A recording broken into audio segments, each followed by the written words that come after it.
A single dad pulls off at a rest stop to cook a simple dinner for his daughter unaware. The woman watching them from a nearby RV is a lonely billionaire who hasn't felt at home in years. Before we dive in, hit that subscribe button and drop a comment. Where in the world are you watching from?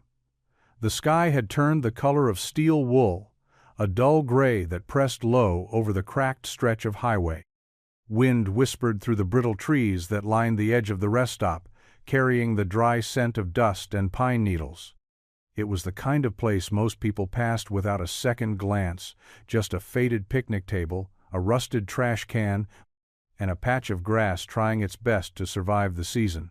Thomas Morgan pulled their old minivan into a spot near the edge, engine sputtering before going quiet.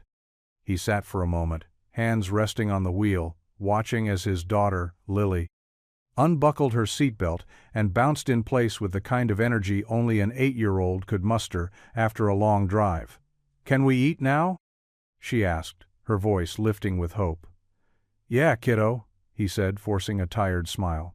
"Let's see what the pantry's got." The pantry was a cooler wedged behind the driver's seat, stocked with whatever he could scrape together before they left home. 2 hot dogs, half a bag of baby carrots, and a few slices of sandwich bread. Not gourmet, but better than nothing. He popped the trunk, pulled out their battered propane stove, and set it up on the worn concrete slab near the picnic table. Lily dragged over their single camp chair and sat cross-legged, watching him as he lit the burner with practiced hands. The flame flickered to life, casting a soft blue glow that danced in the gathering dusk. She hugged her knees and shivered in her jacket. "Think we'll see any stars tonight?" she asked. "Maybe," Thomas said. "If the clouds roll out." He placed the pan over the flame and dropped in the hot dogs, listening to them sizzle faintly. For a brief second, the scent of frying meat cut through the cold air and made the rest stop feel a little less empty. A few yards away, the tall shape of a white RV sat parked, lights glowing faintly inside, quiet as a mausoleum. Thomas didn't notice the woman watching from behind its tinted glass. But she saw everything. Every small gesture, every careful move of a father doing his best in the middle of nowhere. And something in her chest shifted, barely perceptible, but real. Vanessa Lane sat curled on the built-in bench seat by the window, her knees drawn to her chest, and a wool blanket wrapped loosely around her shoulders. Outside, the cold settled in like a second skin, stretching shadows long and painting everything in the dull hue of early evening. The faint clatter of metal and the quiet pop of a flame reached her through the double-paned glass. She hadn't meant to look. But something about the flicker of movement just beyond the trees had caught her attention. She angled the window blind open a little farther. The mantel, maybe mid-30s, was crouched beside a portable stove, carefully rotating 2 small hot dogs in a dented frying pan. His posture wasn't rushed or careless. Every motion was deliberate, efficient. Nearby, a little girl sat wrapped in a puffy blue coat several sizes too big, her boots swinging above the cold ground. She was saying something to him, words lost on the wind, but whatever it was made him laugh, a low, warm sound she couldn't hear but somehow felt. They didn't see her. Why would they? Her RV, a sleek, state-of-the-art coach designed for quiet luxury, looked more like a showroom display than a home. Inside, the air smelled faintly of leather and cedar oil. Soft jazz played on low from the built-in speakers, and the espresso machine blinked politely in standby. It was comfortable, impeccable, empty. She took a sip from the mug in her hands, though the coffee had gone cold. She'd made it out of habit, just something to do. That was all she did lately. Small distractions to avoid the silence in her chest. Vanessa didn't know why she couldn't look away from them. Maybe it was the way the man glanced at the girl, not just checking on her, but seeing her, like she was the only thing keeping him anchored. Maybe it was the way they made a meal out of nearly nothing, with no bitterness or complaint. She shifted slightly, resting her cheek against the cold glass, and exhaled. They had less than she ever had, and yet something about them looked more like home than anything she'd built for herself. For the first time in weeks, she didn't feel like running. Thomas felt it before he saw it, that sense of being watched. A subtle shift in the air, like a shadow resting where it hadn't been a moment ago. He looked up from the pan just long enough to glance across the lot. The white RV sat quiet, its windows darkened by tint, but one small strip glowed faintly with movement behind it. Just a shape, a silhouette, then stillness again. He turned back to the stove. The hot dogs were nearly done, so he reached for the small plastic tub at his feet. Flipping open the lid to reveal a Ziploc bag of cooked pasta and a tiny container of shredded cheese. Lily clapped softly, a grin stretching beneath her pink fleece hood. "Mac and cheese time?" she asked, already knowing the answer. "Best dinner on the highway," Thomas said with a wink. He tossed the noodles into the pan, added a splash of milk from the thermos, and stirred until the cheese began to melt into the mess of elbow macaroni. It wasn't fancy. It wasn't even hot enough. Not really. But it smelled familiar. Comforting. The kind of dinner that came with shared glances and silly stories, and the occasional spilled spoon. Lily climbed onto the bench, her breath fogging the air as she waited patiently. Thomas spooned the food into a camping bowls, lightly chipped at the rye and handed it over. "Bon appetit, madam," he said with a mock bow. She giggled and took a big bite, humming happily around the spoon. Thomas watched her for a moment, then settled beside her, splitting the rest between two paper plates. They ate in sync, quietly, their faces glowing in the fading light of the tiny stove. He didn't look back at the RV again, though he could feel her gaze like the warmth of a campfire at his back. Whoever she was, whatever had brought her here, he figured she'd move on soon enough. They all did. But here, in this still moment, with a bowl of lukewarm mac and cheese and his daughter beside him, Thomas had everything he needed. No granite countertops, no linen napkins, just love served under a darkening sky. The wind had settled into a lazy sway through the trees, rustling brittle leaves across the pavement. Dinner was done, the dishes wiped clean with paper towels and packed back into their bin. Thomas was stretching his legs, arms crossed, as he looked toward the sky, searching for a sliver of starlight through the cloud cover. Lily, however, had other plans. "I think it needs salt," she said, tongue poking out in thought as she scooped up another bite of mac and cheese from the bowl she'd insisted on finishing. Thomas chuckled. "We're out. Used the last of it in Indiana, remember?" Lily tapped her spoon against her lip, considering. Then, without another word, she slid off the bench and trotted across the parking lot, her boots thudding softly on the concrete. "Hey, Lily," Thomas called after her, startled. "Where are you going?" "To ask the lady in the RV if she has some," she shouted back over her shoulder, like it was the most obvious thing in the world. Thomas opened his mouth to protest, but she was already halfway there. He sighed, rubbing the back of his neck. Great. Vanessa had seen the girl coming before Thomas had. She'd leaned back from the window out of instinct, her heart thudding for reasons she couldn't explain. And then, there she was. A little girl with wind-chapped cheeks, wide eyes, and the kind of boldness that only came from being raised with trust. "Hi," Lily said, stepping right up to the door of the RV. "Sorry to bother you. Do you have any salt?" Vanessa blinked, stunned. She hesitated, then stood and opened the door slowly.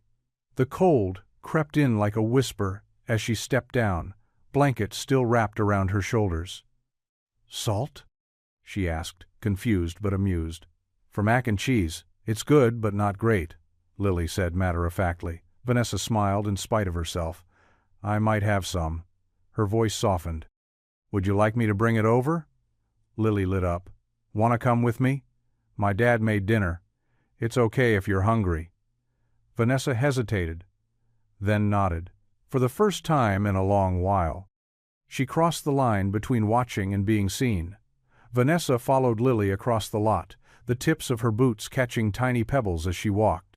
The wind tugged at her blanket, and she pulled it tighter around her shoulders, suddenly aware of how much she didn't belong here out in the open, on cold pavement, stepping into someone else's world. A simple world, a warm one she hadn't felt part of in years. Thomas stood near the picnic table, arms crossed, brow creased, with the kind of caution that came naturally to a man raising a child alone. As they approached, he straightened. "Hey," he said, eyes flicking between Vanessa and his daughter. "Everything okay?" Lily answered before either adult could speak. "She had salt. Told you." Vanessa held out a small glass jar, the label worn off. "Hope this helps." Thomas took it with a nod, his expression unreadable. "Thanks. Appreciate it." There was a pause, just long enough for the silence to feel heavy before Vanessa extended a hand, fingers peeking from beneath the blanket. "I'm Vanessa." He looked at her, hesitated, then shook her hand with a firm grip. "Thomas, and that's Lily." Lily gave a little wave, already back to eating the last few bites in her bowl. Vanessa glanced at the small set-up, the worn stove, the folding table, the Tupperware, and something in her chest gave a quiet, reluctant ache. "I didn't mean to intrude. I was just watching from the window. You two looked happy." Thomas raised an eyebrow. "Happy might be generous," he said with a faint smile, "but we manage." She nodded, unsure of what to say next. So she tried what she knew, a carefully curated version of the truth. "I've just been traveling for a while. Needed to get away. That RV's more home than anything else right now." He didn't press, and she appreciated that. He just nodded slowly, accepting it at face value. "Well, we've got more food if you're hungry," he said finally. "It's nothing fancy. Mac and cheese, hot dogs, a gourmet paper plate experience." Vanessa laughed, quiet but genuine. "Honestly, that sounds kind of perfect." And just like that, the space between them shifted, still unfamiliar, still fragilely, but a little less lonely than before. Vanessa hesitated only a second before lowering herself onto the picnic bench beside Lily, careful not to let her blanket slip too far from her shoulders. The seat was cold, slightly uneven, and the table bore the worn carvings of travelers' long-gone initials, hearts, a crude sketch of what might have once been a dog. It was a far cry from the polished wood and white linen she was used to, but somehow it felt more real. Thomas didn't make a fuss. He simply handed her a paper plate with a modest scoop of mac and cheese and half a hot dog sliced into bite-sized pieces. No garnish, no small talk, just a quiet gesture, one that said, "You're welcome here." "Thanks," Vanessa said, her voice soft, almost uncertain. She picked up the plastic fork and took a bite. It was warm, salty. The noodles were overcooked and clumped together in places, but she didn't care. Maybe it was the cold air, or the way Lily kept glancing over to make sure she was enjoying it, but something in the taste grounded her. For once, food wasn't performance. It wasn't being photographed or plated with tweezers. It was just food, honest and imperfect. Lily swung her legs beneath the table, kicking rhythmically. "Do you live in your RV?" Vanessa nodded, wiping a bit of cheese from the corner of her mouth. "Right now, yeah. It's kind of my house on wheels." "That's so cool," Lily said, wide-eyed. "It's like a spaceship. I bet it has everything." Vanessa smiled. "Just about. Tiny kitchen, tiny shower. Even a bed that folds out of the wall." Thomas chuckled, finally sitting down across from them. "We've got a fold-out blanket in the back of the van." "Doesn't sound quite as fancy." "Sounds like a memory," Vanessa replied, surprising even herself. They ate in near silence after that. The three of them tucked in close under a sky that had started to clear. A single star blinked through the clouds above. Vanessa looked up, then back at the paper plate in her hands. For the first time in what felt like years, she wasn't thinking about work or headlines or expectations, just a warm meal. A quiet moment. And the company of two people who didn't want anything from her but her name. The remains of dinner sat in a neat pile at the edge of the table-stacked paper plates, crumpled napkins. The nearly empty salt jar returned to Vanessa with thanks and a shy smile from Lily. The air had grown colder, but none of them moved to leave just yet. The kind of quiet that settled between strangers learning each other's rhythms had taken hold, not awkward, just unspoken. Thomas leaned back slightly on the bench, arms resting along the top rail. He looked across at Vanessa, studying her in the low light cast by the RV's exterior lamp. She sat with her hands around a chipped enamel mug he'd filled with the last of their cocoa powder, more warm water than chocolate, but she hadn't complained. If anything, she looked oddly content. "So," he said, his voice casual, "where you headed?" Vanessa traced the rim of the mug with her thumb, eyes fixed somewhere past the trees. "Nowhere," she said simply. "That's the whole point." Thomas raised an eyebrow. "Nowhere?" She nodded. "I got in my RV 3 months ago, and just started driving. No maps, no itinerary. Just away." He didn't answer right away, just tilted his head, as if weighing whether to press further. "I needed to get out of the noise," she added. "Big city, bigger expectations. Everyone wanted something. I forgot what it felt like to want nothing." Thomas exhaled through his nose, the sound close to a chuckle. "Yeah," he said. "That sounds familiar." Vanessa looked over at him, surprised. "You've done it?" "Sort of," he shrugged. "Not by choice at first. When Lily's mom passed, we had to start over. Sold the house, left the neighborhood. We hit the road, not knowing where we were going. Just knew we couldn't stay where the memories were." Vanessa's expression shifted something soft, almost reverent. "I'm sorry," she said. "Me too," Thomas replied quietly. "But sometimes, getting lost is the only way you remember what matters." They sat there for another long moment, both watching Lily chase a wind-blown napkin across the parking lot, her laughter echoing against the quiet. Vanessa smiled. "Then, I guess I'm exactly where I need to be." The stars had finally broken through, scattered across the sky like someone had shaken a jar of light over the dark. The last of the clouds had drifted away, and the night turned crisp and still. Vanessa stood near the edge of the picnic table, her mug now empty, the blanket around her shoulders fluttering lightly in the breeze. Thomas packed away the stove, folding it with practiced ease and sliding it back into its case. The silence between them had grown comfortable, anchored by shared words, warm food, and the quiet rhythm of understanding. "I should let you two get some rest," Vanessa said, her voice soft, almost reluctant. Lily, now curled up in the back seat of the van with her stuffed bear clutched to her chest, looked up sleepily. "You can stay if you want," she mumbled, voice thick with yawn. "You don't look like you smile a lot." Vanessa blinked, caught off guard, then smiled. It was small and a little sad, but genuine. "You might be right," Thomas chuckled, though the sound was quieter than usual. He met Vanessa's gaze across the open space. "Thanks for the salt. And the company." She gave a little nod. "Thanks for dinner." With that, she turned and made her way back toward the RV. Her steps were slow, not from weariness, but from something heavier, something that had nothing to do with the cold and everything to do with how warm this moment had felt.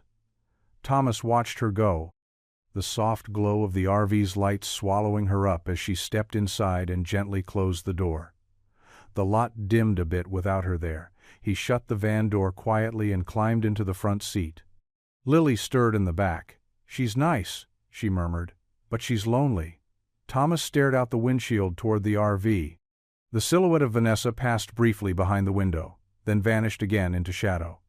"Yeah," he said quietly, reaching back to adjust Lily's blanket. "She is." He didn't say anything more. Just leaned back in his seat, eyes on the stars above, wondering why a stranger's sadness had started to feel like something he recognized. The sun had barely crested the trees when the smell of coffee drifted across the rest stoprick, earthy and unmistakable. Morning light spilled gently over the lot, warming the edges of the gravel and catching dew on the picnic table. Thomas stirred in the front seat of the van, blinking against the pale gold brightness. Lily was still curled up in the back, buried beneath her jacket like a cocoon. The world was quiet, save for the distant hum of passing cars and the hiss of a kettle just beginning to boil. Thomas rubbed the sleep from his eyes and stepped out into the crisp morning air. That's when he saw her. Vanessa stood outside her RV, blanket gone, replaced by a soft gray sweater and jeans. She looked less like a mystery this morning and more like someone trying to blend in with a world she didn't quite belong to. In her hands was a sleek, stainless steel thermos and 2 enamel mugs. "Coffee?" she called over, lifting the thermos slightly. Thomas hesitated, then crossed the short distance between them. "You're just trying to pay me back for the mac and cheese." Vanessa grinned. "Guilty, but this might taste better." She poured the coffee, the steam curling into the morning air. He took the mug, nodding in appreciation after his first sip. It was strong, smooth, not the kind of stuff you'd expect at a rest stop. They stood there a moment, side by side in companionable silence. "So," Vanessa said, finally, eyes on the horizon, "where are you two headed?" Thomas took another sip, buying himself time. "Not sure yet. Been heading west. Got a buddy in Colorado who said he might have work, or maybe we just keep driving." She nodded like she understood. "Sometimes moving feels easier than stopping." Thomas glanced at her, curious. "What about you? Always been on the road?" Vanessa paused. "Not always. I had a life somewhere else. Lots of people, lots of noise. I walked away from it." He didn't press. She didn't elaborate. They stood there with their secrets, warm mugs between their palms, both pretending not to notice how comfortable the quiet between them had become. The RV rumbled to life, just after 9. Its engine breaking the stillness like a low, reluctant sigh. Vanessa had said a quick goodbye, nothing dramatic, just a gentle wave to Thomas and a sleepy nod to Lily, who was munching quietly on a granola bar in the van's back seat. Thomas offered a polite half-smile and lifted his coffee in parting. No promises, no see-you-laters.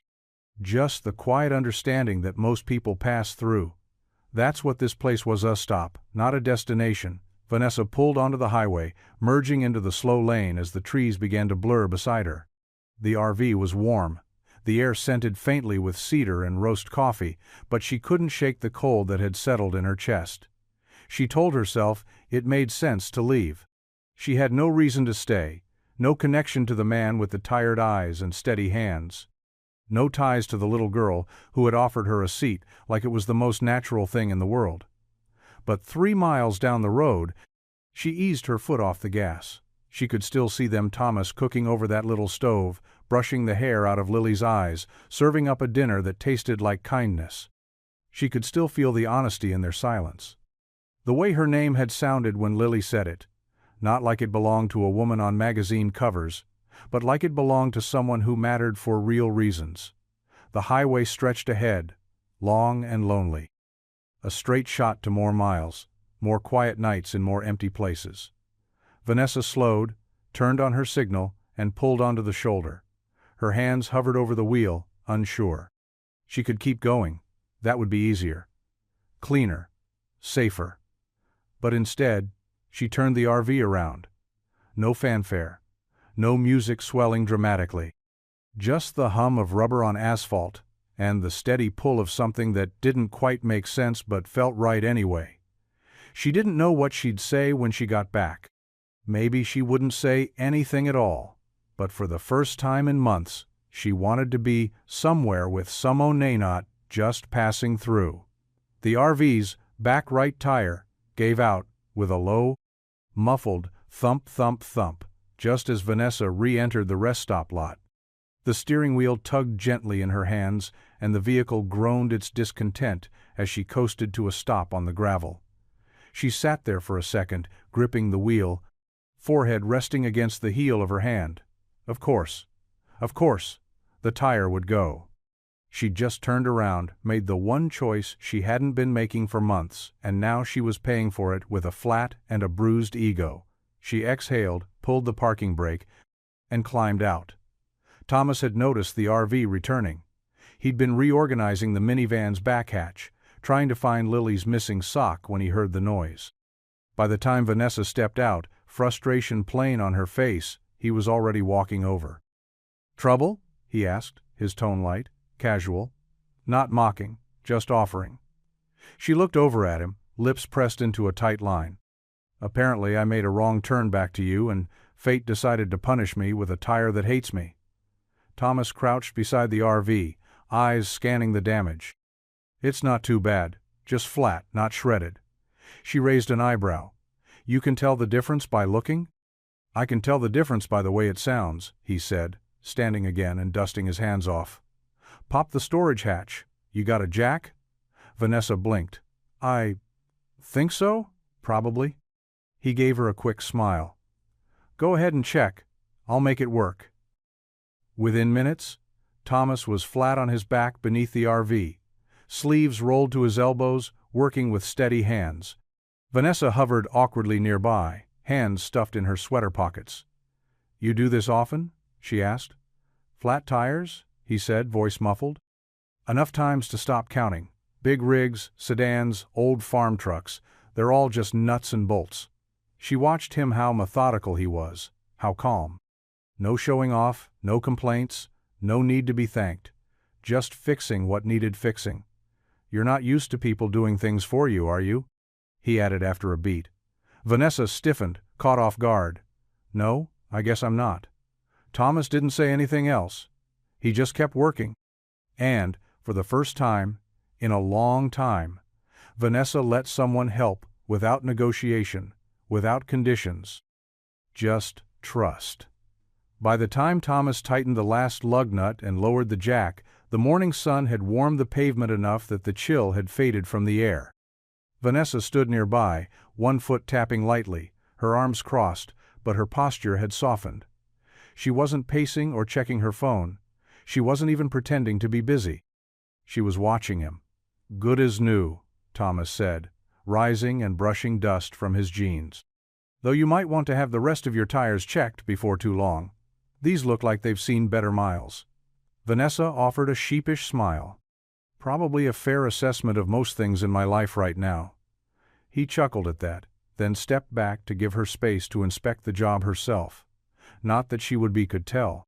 She wasn't the type to second-guess a man who'd just fixed something without asking for anything in return. Lily ran up from the van, her arms wrapped around a ragged picture book. "Did you fix it, Dad?" "Good as new," he said again, crouching to ruffle her hair. Vanessa watched them watch that, the quiet bond, the small affirmations, the easy way Lily's hand found Thomas's without even thinking. It stirred something deep and unsteady in her, something that made her speak before logic could catch up. "Hey," she said, voice a little higher than usual. "There's a scenic overlook a few miles up the road. It's on a bluff, nice view, picnic tables. Kind of a hidden gem. I was planning to stop for lunch." Thomas looked at her, one brow raised. She cleared her throat and added, "I've got food, real food, stuff that doesn't come from a cooler." Lily's face lit up instantly. "Can we, Dad? Please?" Thomas hesitated, glancing at the van, then back to Vanessa. "You sure?" She nodded. "I wouldn't ask if I didn't mean it, and I wouldn't mind the company." He held her gaze for a second longer, reading the sincerity in her voice, then looked at Lily. "All right," he said. "Lunch with a view." Vanessa smiled, small but real. For once, she wasn't running. She was inviting someone in. The inside of the RV was nothing like Thomas expected.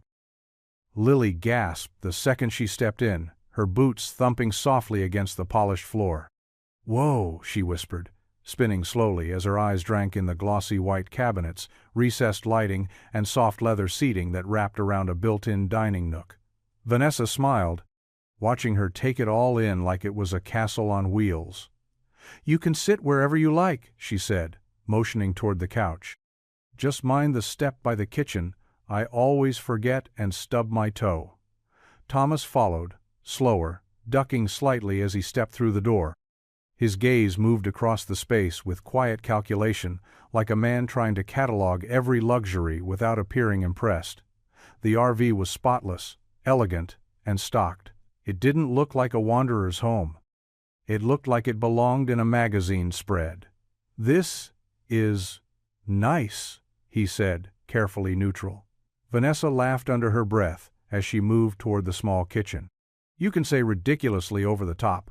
I won't be offended." He just gave a tight smile and slid into the booth beside Lily, who was already running her fingers across the touchscreen controls by the window. "Do these buttons make the bed come out of the wall?" she asked excitedly. "Yep, that one controls the lights too." "Just don't hit the retract awning button unless you want me yelling," Vanessa replied. Thomas watched her as she rummaged through cabinets, pulling out ingredients with a kind of stiff awkwardness. She was clearly out of practice. She dropped a wooden spoon, opened the fridge 3 times looking for something she'd already grabbed, and stared at a package of pasta like it was written in another language. Still, she pressed on. "I used to cook," she said, half to herself, "before work got big, before everything got so scheduled." The water finally boiled. She tossed in the pasta, then turned to slice tomatoes with careful precision, occasionally glancing back at Thomas and Lily. Thomas leaned back, arms crossed. "You're braver than most, letting strangers into your home and trying to cook." Vanessa gave him a look. "You fixed my tire and gave me questionable mac and cheese. I owe you something edible." He smirked, just slightly. "Fair. It wasn't a perfect meal. The noodles were slightly overdone, the tomatoes uneven, and the dressing she made for the salad was more tang than taste. But when she set the plates down in front of them, hands trembling just a little, there was something else on the table, something warmer than the food itself. Care, effort, a gesture that didn't need to be perfect to be real. And that, Thomas noted, was worth more than any 5-star meal. The RV quieted after lunch, the clatter of forks replaced by soft murmurs, and the occasional giggle from Lily as she discovered more hidden buttons and compartments. Vanessa moved to the small kitchenette, rinsing plates beneath the steady stream of warm water, her back to Thomas and Lily. But her mind was far away, slipping sideways into memory. Pulled back by the unexpected warmth of a paper napkin stained with tomato dressing and laughter she hadn't expected to hear today. She'd grown up in a house full of rooms, not people. Her parents traveled more than they stayed, and when they were home, they spoke in clipped tones about numbers, image, and expectations. The help raised her nannies with rotating names, tutors who handed out worksheets like vending machines. She remembered sitting alone at a marble countertop, eating pre-packaged meals while the city lights blinked through floor-to-ceiling windows. Lonely wasn't the right word. It had been emptier than that. Like she existed in a vacuum, untouched and untouched by anything real. Business had become her way out. Not just of her family's cold orbit, but of powerlessness. She was sharp, driven, unflinching. By 28, she was everywhere: magazine covers, keynote stages, Forbes lists. People clapped when she walked into rooms. They handed her $1-million contracts like party favors. And she told herself that was enough. Until Darren, the first person who hadn't seemed impressed by her title, who took her to dive bars instead of rooftop lounges, who promised honesty and built her trust one long conversation at a time until he tore it all down with a deal behind her back. Not just betrayal, but humiliation. She'd let him close, too close. And he'd taught her that even the people who said they saw her could be lying. The day she left, she didn't pack much, just the basics and enough cash to disappear. The RV had been an impulse freedom on 4 wheels. A way to keep moving so nothing could catch her. Until now.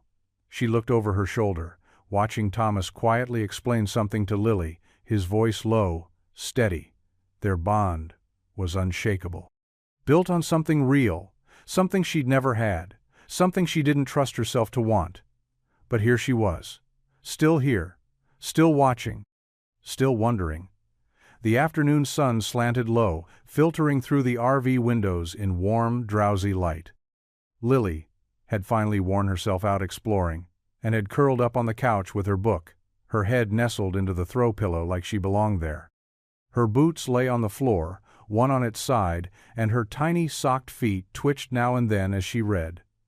Thomas sat at the booth again, sipping from the same enamel mug Vanessa had filled hours earlier, now topped off with tea. Across from him, Vanessa had finally stopped moving. She sat with one leg folded beneath her, hands wrapped around her own mug, her posture relaxed in a way that said she'd momentarily forgotten how to guard herself. They hadn't said much since lunch. Not out of awkwardness, but something more. Deliberate. The kind of silence that didn't need filling. Thomas glanced toward the couch, then back to Vanessa. "She's taken to you," he said. Vanessa smiled softly. "She's easy to love." He nodded. "She is." For a moment, neither of them looked at each other. They just stared out the window, watching a leaf drift slowly across the windshield. "Were you close with your parents?" Thomas asked after a beat, not pushing, just curious. Vanessa let out a quiet breath. "Not really. They were distant, good at expectations, bad at affection." He nodded again, not surprised. "Mine were the opposite, loud and messy. Everything boiled down to love or frustration, usually both at once." "Sounds better," she said. "Sometimes." Another quiet settled in. Vanessa turned her mug slowly in her hands. "You talk about Lily's mom much?" Thomas didn't look up, but his fingers tightened slightly around the mug. "Not often. When Lily asks, I tell her the truth. That her mom was kind, beautiful, too good for this world." Vanessa swallowed, then said, "I'm sorry." He finally looked at her. "So am I." There was no follow-up, no long explanation, no digging. Just the soft weight of two people recognizing something in the other, the echo of loss, the fatigue of surviving it, the gentleness that came from carrying it without bitterness. Vanessa didn't offer comfort, and Thomas didn't need it. What they gave each other in that moment was something quieter, understanding, and the fragile beginnings of trust. The rain came suddenly, as it often did in places forgotten by the radar. One minute the sky was a hazy gray, and the next, fat drops were drumming against the RV's roof in a steady rhythm. Thunder rumbled somewhere distant, low and lazy, like it couldn't quite be bothered to roar. They had planned to leave. Or at least, that was the unspoken agreement. But the storm pinned them down, and neither seemed in any rush to test the road. Vanessa pulled out a folding camp chair and dragged it beneath the RV's awning, the rain tapping its metal like a metronome. She'd wrapped herself in a worn sweatshirt and held a chipped mug of something warm and vaguely herbal. Thomas joined her a few minutes later, jacket zipped to his chin, hands in his pockets. Lily had fallen asleep in the van, worn out from the day and bundled in blankets. They sat side by side, legs stretched out, the smell of wet earth and pine settling between them. The fire pit nearby crackled softly, a small flame shielded under a makeshift canopy of sticks and tarp Thomas's doing, of course. "Rain makes everything slower," Vanessa murmured. "Even time." "Sometimes that's a good thing," Thomas replied, not looking at her. "For people who don't know what comes next." She smiled faintly, sipping her tea. "You always talk like someone who's carrying more than he lets on," he shrugged. "Maybe. Or maybe I've just been quiet long enough to see things clearly." The fire popped. Sparks spiraled up and disappeared into the dark. "I used to think success would feel like freedom," Vanessa said, voice low. "I chased it so hard, built everything I was on it. But the higher I climbed, the lonelier it got. Like I was building a house on glass." Thomas finally looked at her. His eyes weren't surprised. They were calm, steady like he already knew. "You ever miss it?" he asked. She considered. "Sometimes. Not the people, not the noise, but the certainty, the illusion of control." He nodded. "Yeah, I miss that too." They sat in silence again, but this time it wasn't heavy. It was full. Full of things unsaid but felt. The rain kept falling, a curtain around their little campfire world. And for the first time, both of them let their shoulders relax. Not all the way. Not yet. But enough. Enough to begin. The rain lingered through the night, softening by morning into a gentle drizzle that clung to the windows and left the world damp and still. The air was thick with the scent of wet pine and wood smoke, and the rest stop felt like an island quiet, slow, wrapped in gray. Inside the RV, warmth pulsed from the small heater, and the soft sound of laughter filled the space. Lily sat cross-legged at the table, tongue poking out in concentration, a sheet of printer paper in her hands. Vanessa sat beside her, sleeves rolled to her elbows, mimicking each fold with exaggerated care. "Okay, Vanessa said, holding up her own creation. Now we fold the wings down like this. Lily mirrored the move, her eyes wide with focus. Like this? Perfect, Vanessa said, a little surprised at the pride she felt swelling in her chest. You're a natural. Thomas leaned against the doorframe, one hand cradling a steaming mug of coffee, watching them with an unreadable expression. Something close to amusement. Something close to wonder. The table was scattered with a few failed attempts, crumpled corners, uneven wings, but two completed planes now sat proudly side by side. Lily's had pink marker streaks on the wings and the word Flyer Queen scribbled on the side. Vanessa's was crisp, minimalist, sleek. You ready for the maiden flight? Vanessa asked. Lily grinned. You first. Vanessa stood, stepping back with dramatic flair, and tossed her plane through the air. It glided smoothly across the RV, before bouncing off the couch and landing on the floor. Lily cheered like it had broken a world record. Thomas shook his head, chuckling. You've created a monster. I like her monster, Vanessa said softly, meeting his eyes for a brief, honest second. Before anything more could be said, Lily clapped her hands. Now pancakes. Vanessa blinked. Wait, pancakes? You promised last night, Lily said, crossing her arms in mock seriousness. I said maybe, Vanessa corrected. She heard yes, Thomas added with a shrug. Vanessa sighed, reaching for the flower. Fine. But you're both flipping your own. An hour later, the RV smelled like vanilla, syrup, and something dangerously close to joy. And as she watched Lily smear butter across a too-thick pancake with utter delight, Vanessa realized how strangely natural it all felt, like she was part of something she hadn't known she'd missed. The rain had passed by late morning, leaving behind puddles that mirrored the sky and air that smelled like wet asphalt and pine. They'd packed up slowly, reluctant to move on, but knowing they couldn't linger forever. The RV needed gas. So did the minivan. So they stopped at a rural station just off the two-lane highway, the kind of place where the coffee was burnt, the bathrooms questionable, and the newsstand dusty and thin. Thomas sent Lily inside with a $5 bill and instructions for juice and a snack. He leaned against the hood of the van, the pump clicking rhythmically as it filled the tank. Vanessa was parked beside him, head bent over her phone, finally catching up on messages she'd been ignoring. The bell above the convenience store door jingled, and Thomas stepped inside to check on Lily. That's when he saw it. The magazine was tucked beside a row of auto weeklies and tabloids, its headline bold against the faded reds and yellows of the rack. Vanessa Lane, billionaire VC queen, disappears from spotlight. Where did she go? Her face was angled perfectly, eyes confident, jaw set, hair glossy, and styled within an inch of perfection. It was her. But not the woman flipping pancakes in a sweatshirt, not the one teaching Lily to fold paper wings. He stared at it for a long moment.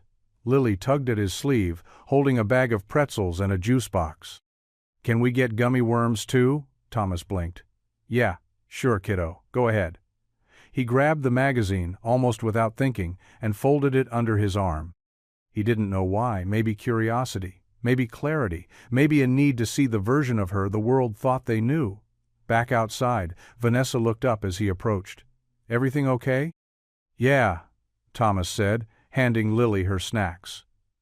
He met Vanessa's eyes briefly, the magazine still tucked at his side. He didn't mention it.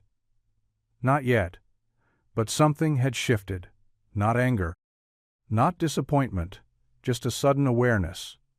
The woman sitting in the RV wasn't just someone who'd run from her life. She'd built one first.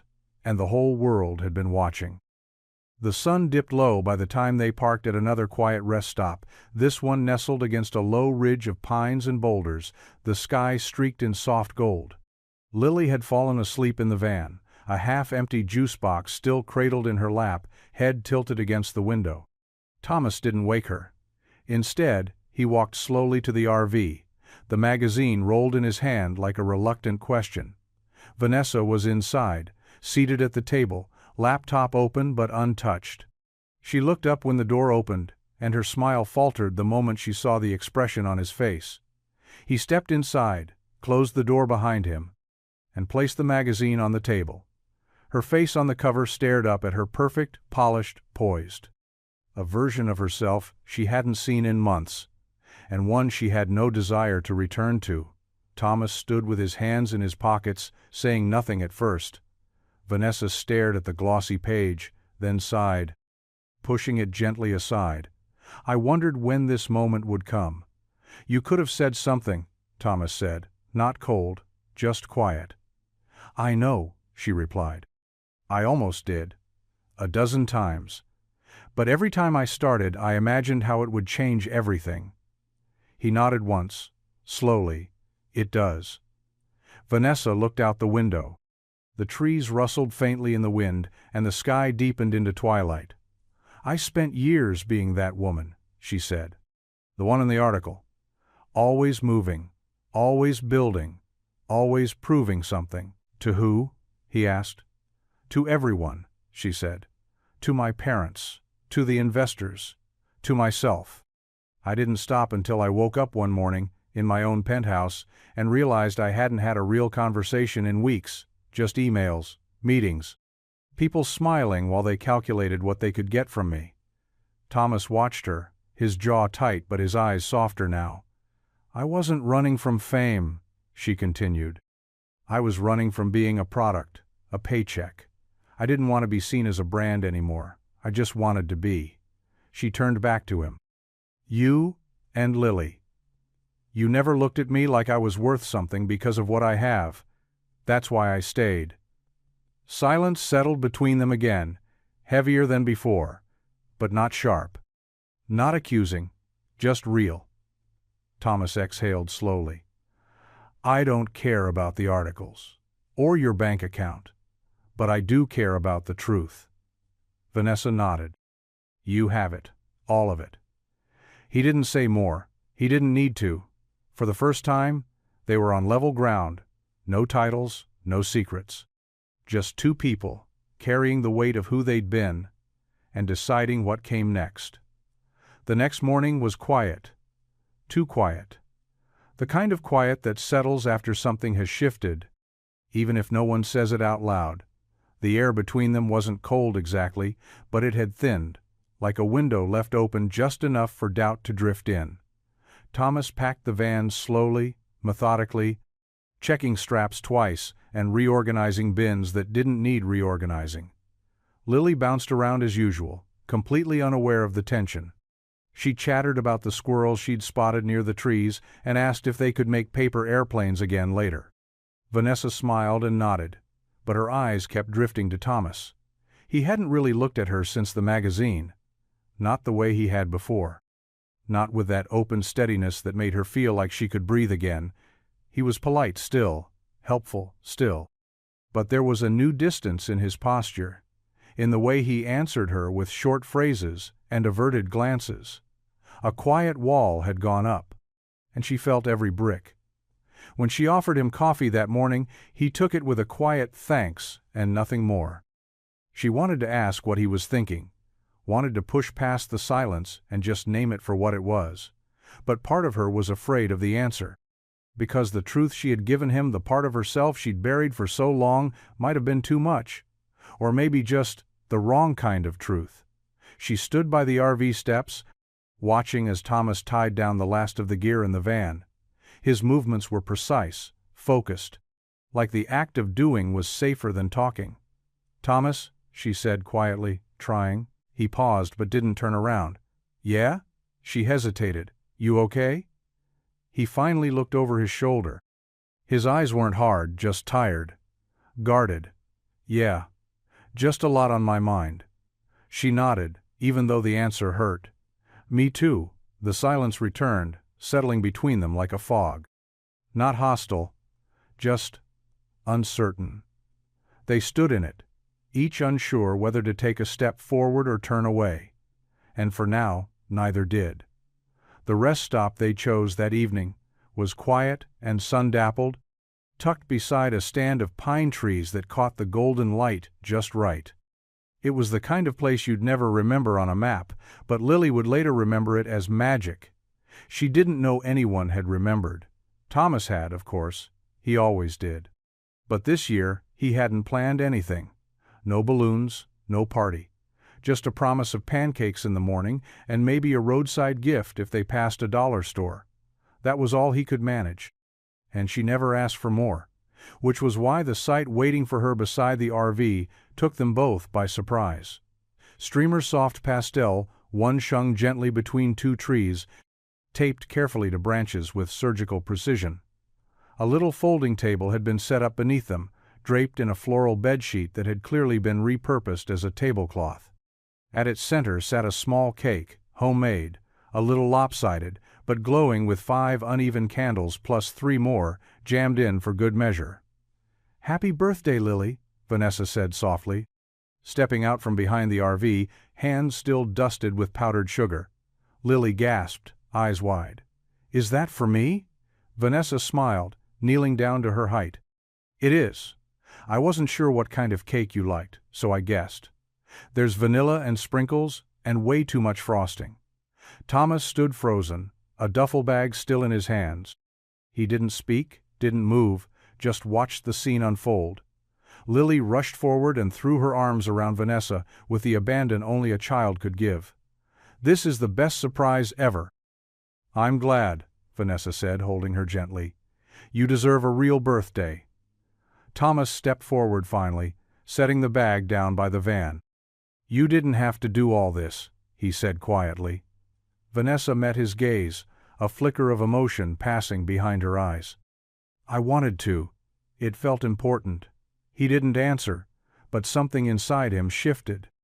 As Lily danced around the table, blowing out candles and begging for the biggest slice, Thomas saw it clearly not the version of Vanessa from the magazine, but the one who'd stayed, who'd paid attention, who cared enough to make something by hand just to make a little girl feel seen. And for the first time in days, the wall inside him cracked, just a little. Enough to let the warmth in. The fire crackled low, sending tiny sparks into the darkening sky. Lily had fallen asleep inside the van, still clutching a napkin-stained paper plate and a half-eaten slice of cake. Her head rested against a pile of blankets, sugar-fueled excitement finally giving way to the peaceful sleep of a child who knew she was loved. Thomas sat beside the fire pit, knees drawn up, hands wrapped around a chipped mug of lukewarm tea. Across from him, Vanessa mirrored his posture, her legs tucked beneath her and her eyes fixed on the flames. The tension that had lingered between them the past few days was thinner now, softer around the edges, like snow beginning to melt. "Thank you," Thomas said, voice low, rough. "For today, for what you did for her." Vanessa didn't look up right away.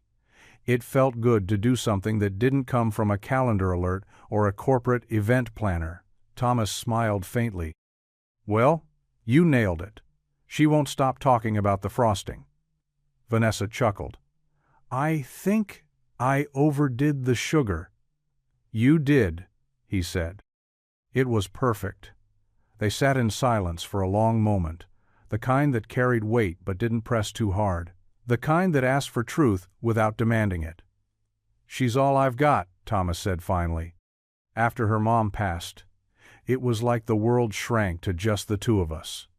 Nothing made sense anymore, except keeping Lily safe, keeping her okay." Vanessa looked at him then, really looked. "I know what that's like," she said.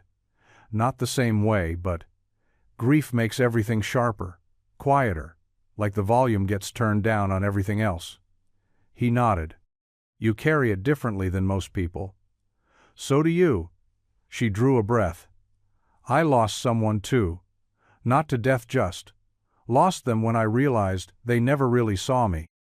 I think that broke something in me for a while. Made me forget how to let people in." Thomas studied her, the firelight flickering in her eyes. "And now? I'm remembering." He didn't answer, but his silence was no longer closed, no longer distant. When their eyes met again, there was something else there. Not resolution, not certainty, but the quiet, unmistakable beginning of trust.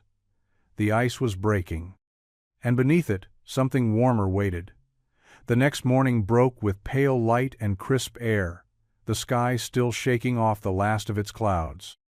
Vanessa stood outside the RV, sipping hot coffee from her favorite mug, the one with a chip in the handle and faded gold lettering that read, "Stay Wild." She wrapped her sweater tighter around herself and watched the world stretch awake. Thomas was already up as usual. She'd learned that about him. He never wasted a sunrise.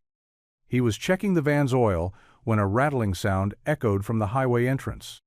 A small sedan sputtered into the rest stop, its hood bouncing slightly with each bump, engine coughing like it had a smoker's lungs and a bad attitude.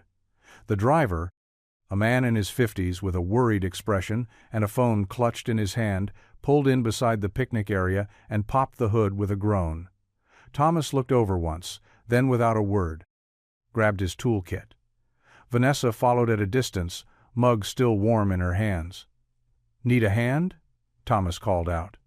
The man looked up, startled, then nodded with a sheepish smile. "Yeah, I think it's overheating. I was hoping to make it another 10 miles, but she gave out." Thomas was already crouching beside the engine. "Looks like a busted hose clamp," he muttered. "I've got something that'll hold you till you get to a real shop." The man blinked. "You a mechanic?" Thomas shrugged. "Just a dad who's fixed a lot of broken things." Vanessa stood back, watching them. There was no performance in Thomas's voice, no need for praise. He didn't talk down to the man, didn't boast. Just got to work with quiet confidence, sleeves rolled, hands steady, voice calm. Lily wandered over, with a juice box in hand, settling next to Vanessa like it was the most normal thing in the world. "He does this all the time," Lily whispered. "Helps people without thinking about it." Vanessa smiled, eyes still on Thomas. "I can see that."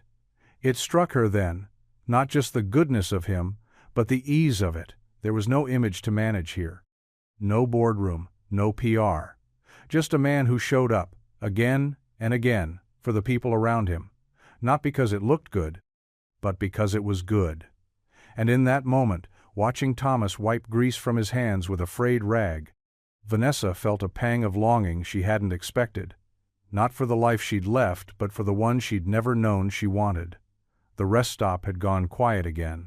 The traveler with the overheating sedan had driven off, waving his thanks, and Lily was busy building a pine-cone village under a nearby tree, narrating each citizen with dramatic flair.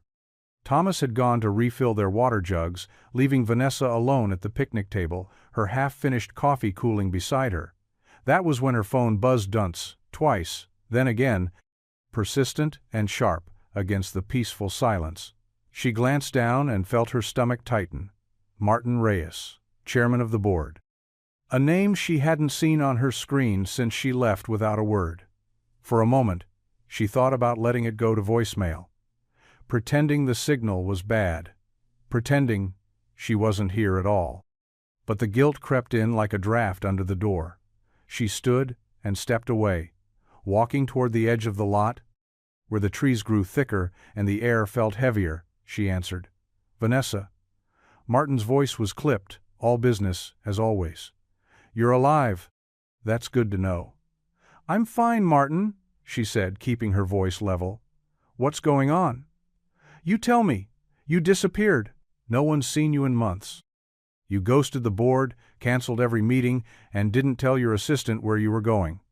"That was the point," she replied. "Well, now the press is asking questions. Shareholders are nervous. We've got speculation from every angle: burnout, breakdown, secret buyout. People are starting to worry you're not coming back." Vanessa exhaled slowly. "Maybe I'm not." There was a pause. "That's not funny." It wasn't a joke. Another silence, longer this time. Then Martin's tone shifted, less sharp, more urgent. "Vanessa, you built this company. People believe in you. We've kept things stable, but it's not sustainable. You know that. We need you back. Even just to make a statement." She closed her eyes. The trees whispered overhead. Somewhere behind her, she could hear Lily's laughter, light and free. "I need time," Vanessa said. "I need space. I need to figure out who I am without all of that." "You don't have time," Martin said. "We're calling a board meeting next week. You should be in that seat, not on some personal journey in the woods." Vanessa didn't answer. "You're running out of room to hide, Vanessa." When the call ended, she stood there, phone heavy in her hand, heart heavier still. For the first time in weeks, the world she'd left behind wasn't distant anymore. It had found her, and it wanted her back. The sun had dipped below the trees, casting long shadows across the rest stop.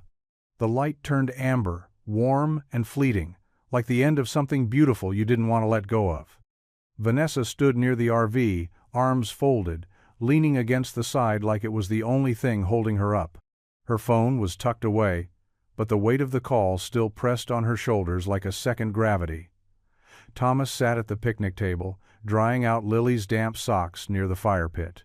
She was inside the van now, humming to herself, drawing with her markers, blissfully unaware that the air around the grown-ups had changed. Vanessa watched him for a long moment before finally speaking. "You ever think about leaving all of this behind?" she asked. Thomas didn't look up. "You mean the glamorous world of gas stations and soggy socks?"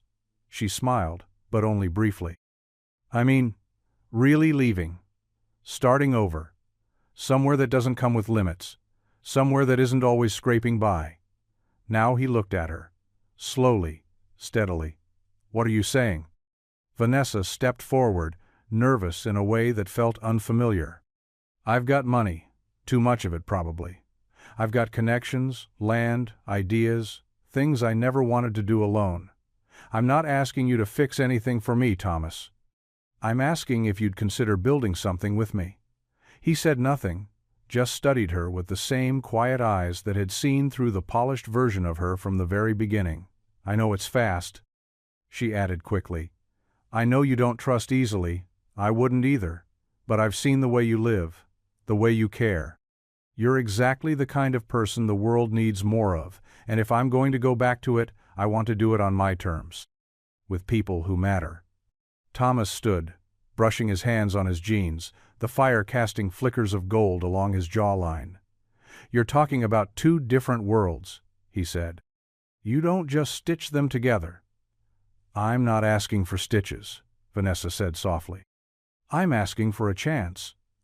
He looked away for a moment, toward the van where Lily's laughter floated out, small and unburdened. Then he looked back at Vanessa and said nothing. Not yet. The fire had burned low, down to glowing embers and soft crackles. The stars were out now, scattered thick across the sky like spilled sugar.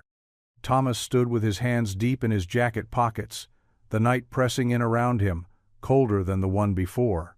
Vanessa waited across from him, still near the RV, her expression calm but expectant.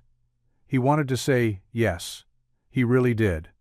But instead, he took a breath and shook his head. "I can't," he said quietly.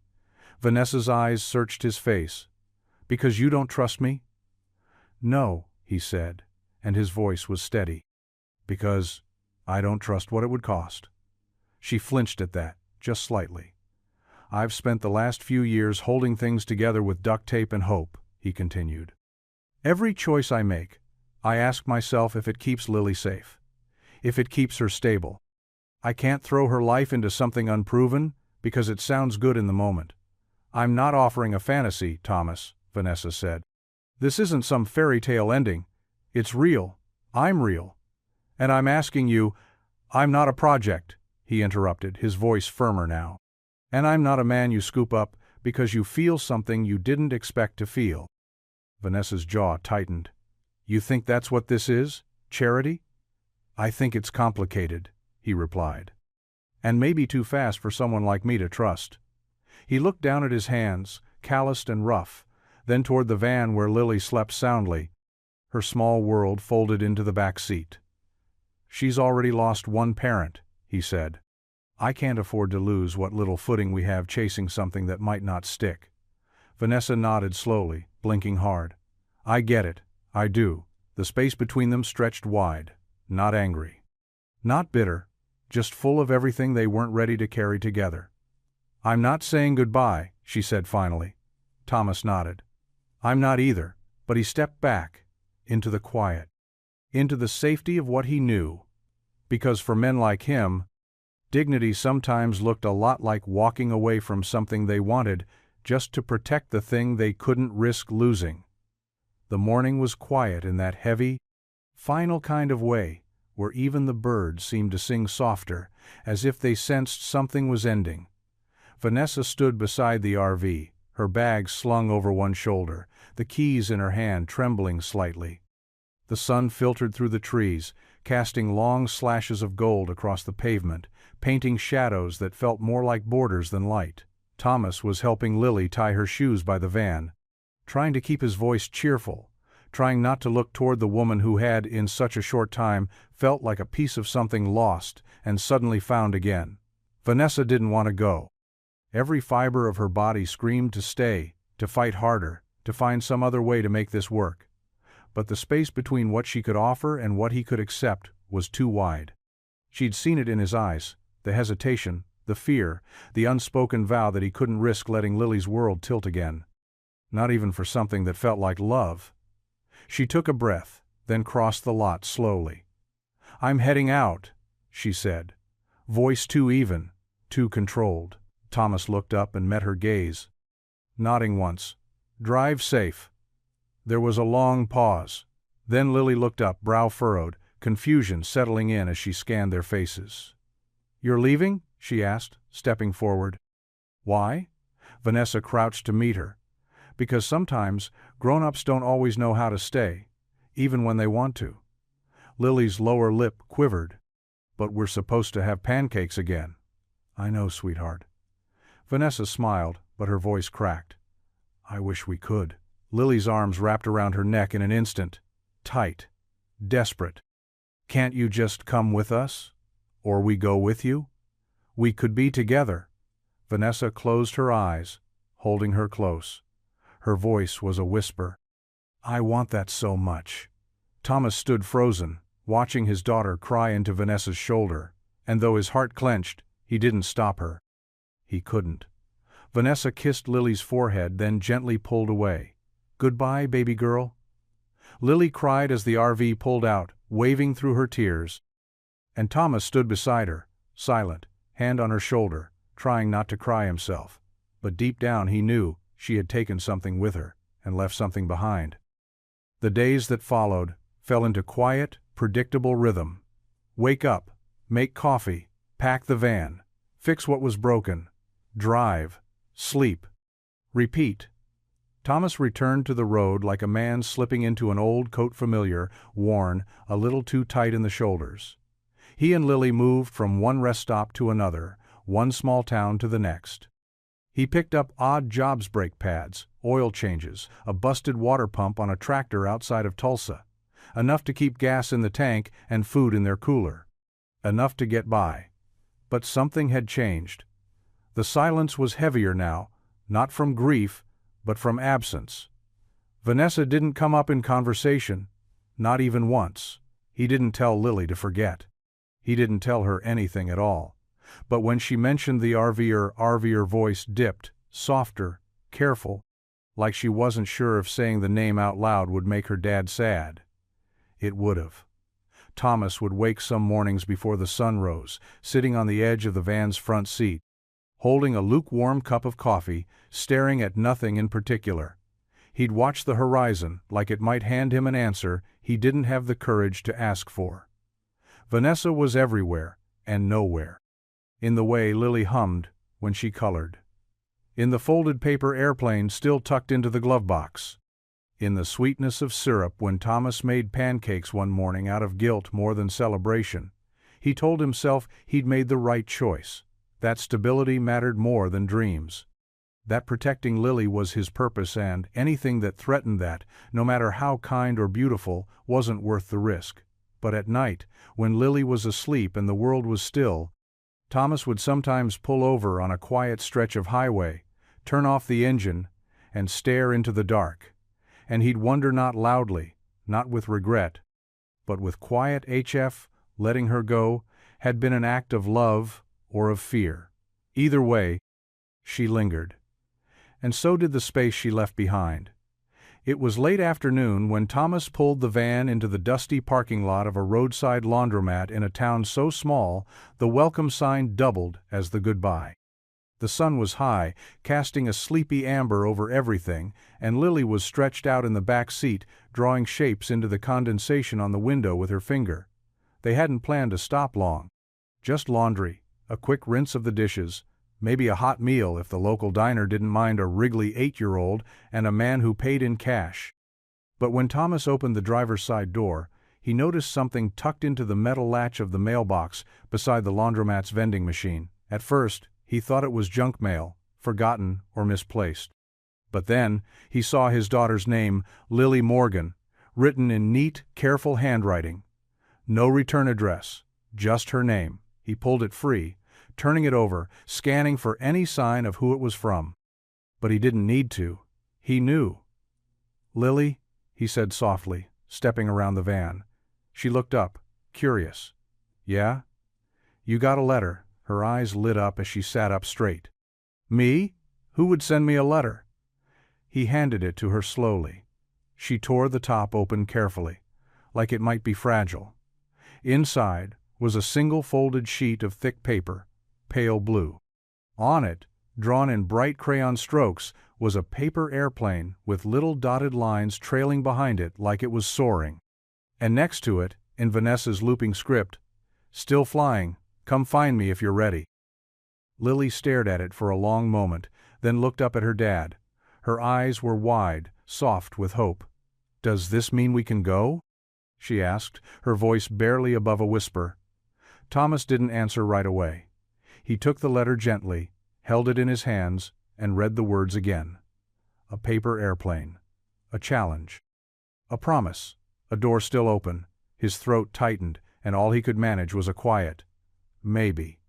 But inside, something shifted. Maybe wasn't, no. Maybe was the first word of a new beginning. Thomas sat on the edge of the motel bed, the letter resting beside him like it carried more weight than paper should. The lights were dim, casting soft shadows against the floral wallpaper, and Lily was curled up on the second bed, hugging her stuffed bear and watching him with quiet expectation. He hadn't said much since she read the note. He hadn't needed to. Lily didn't push. But every so often, her gaze drifted to the letter as if it might lift itself and fly them straight to Vanessa's door. The question wasn't if he wanted to go. It was should he. There was work here, barely. The garage paid just enough to keep them in motels and microwave dinners. The minivan was on its last legs, coughing every time they climbed a hill. And the future, if he was being honest, stretched out like more of the same, safe, familiar but painfully small. He'd built walls around them, thinking they were protection. But maybe they'd just been limits. The next morning, he made the first call. By that afternoon, he'd turned in his tools, shaken his boss's hand, and walked out with a final paycheck in his back pocket. He didn't look back. The van sold for less than he'd hoped, but enough. A friend, scrappy old mechanic who owed him more favors than he could count, lent him a better one. Not pretty, but solid, reliable, big enough to hold the rest of their life, whatever shape it took. Lily helped pack. She didn't ask questions. Just hummed while folding her clothes and tucked the paper airplane drawing into a notebook like it was a map. On the morning they left, Thomas buckled her in, paused with his hand on the ignition, and looked out at the quiet street behind them. The life they'd known, the sacrifices, the grief, the grit. Then, he started the engine. They weren't driving toward luxury. Not toward comfort or even certainty. They were driving toward possibility, toward a voice that said, "Come find me." And this time, he didn't let fear answer first. He let hope take the wheel. The tires crunched softly over gravel as Thomas pulled into the familiar curve of the rest, stopped the same one where it had all begun. The trees rustled gently in the early evening breeze, and the golden light filtered through them just like it had that first day. The air smelled like pine and distant wood smoke, and the place, though quiet, felt anything but empty. Lily pressed her face to the window. "It's here," she whispered. "It's the same place." Thomas nodded but didn't speak. His hands stayed firm on the wheel, his heart pounding with the quiet weight of hope laced with doubt. He hadn't called, hadn't written. He wasn't sure if she'd be here. He just came, and then he saw it. Parked beneath the same stand of trees was the RV, unchanged and unmistakable, still sleek, still shining. But now, it looked less like a retreat and more like a home. Vanessa was outside, seated on the picnic bench with a book resting on her knee, a blanket wrapped around her shoulders. She was barefoot, her hair pulled into a loose braid, and her face turned slightly toward the breeze, like she was listening to something only the wind could say. She looked up, their eyes met across the lot, no words, no gestures, just that long, loaded glance that said everything they'd been carrying in silence. Vanessa rose slowly, letting the book slide closed in her hand. She didn't move toward them, didn't call out. She just stood still, eyes wide and uncertain, heart flickering behind them like the porch light she hadn't turned on yet. Thomas opened the van door.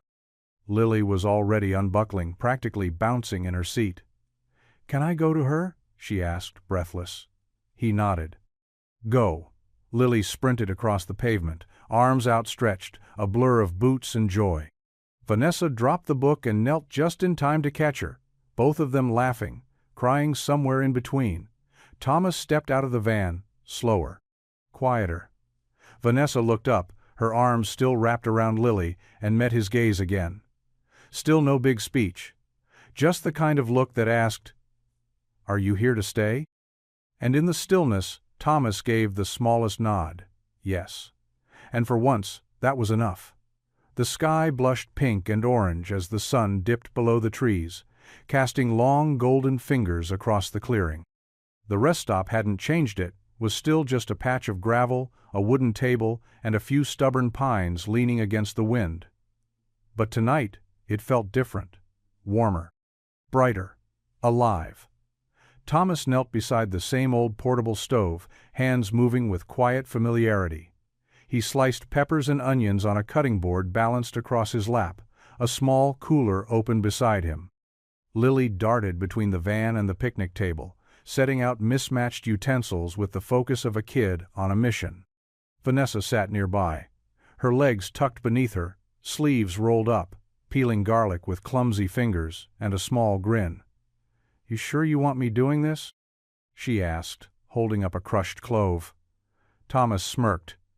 "You did fine with the cake." "That was a miracle," she replied. "This is sabotage." He chuckled softly, shaking his head as he dropped the vegetables into the sizzling pan. The smell rose instant familiar, humble, good.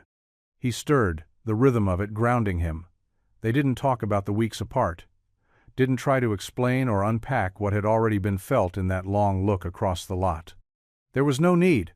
Lily plopped down on the bench beside Vanessa, holding up 2 paper airplanes. "Guess which one's yours?" Vanessa pointed to the one with crooked wings. "The one that'll crash dramatically." "Correct," Lily said proudly. "But it'll look cool doing it." Thomas flipped the food in the pan and smiled. She's happy, he thought. And he was too beneath the tired, beneath the scars of doubt. Dinner was ready in minutes, just sautéed vegetables, rice, and a little cheese melted on top. Nothing fancy. No tablecloth, no wine, no music. Just 3 plates, a couple of plastic forks, and the gentle sound of cicadas waking in the trees. Vanessa took a bite and closed her eyes. "Okay, I take it back. You're not just a mechanic. You're a wizard." "I've been called worse," Thomas said, passing her a napkin. They ate as the stars came out, slow and unhurried. Laughter came easy. So did the quiet. Same stove, same fire. But everything had changed.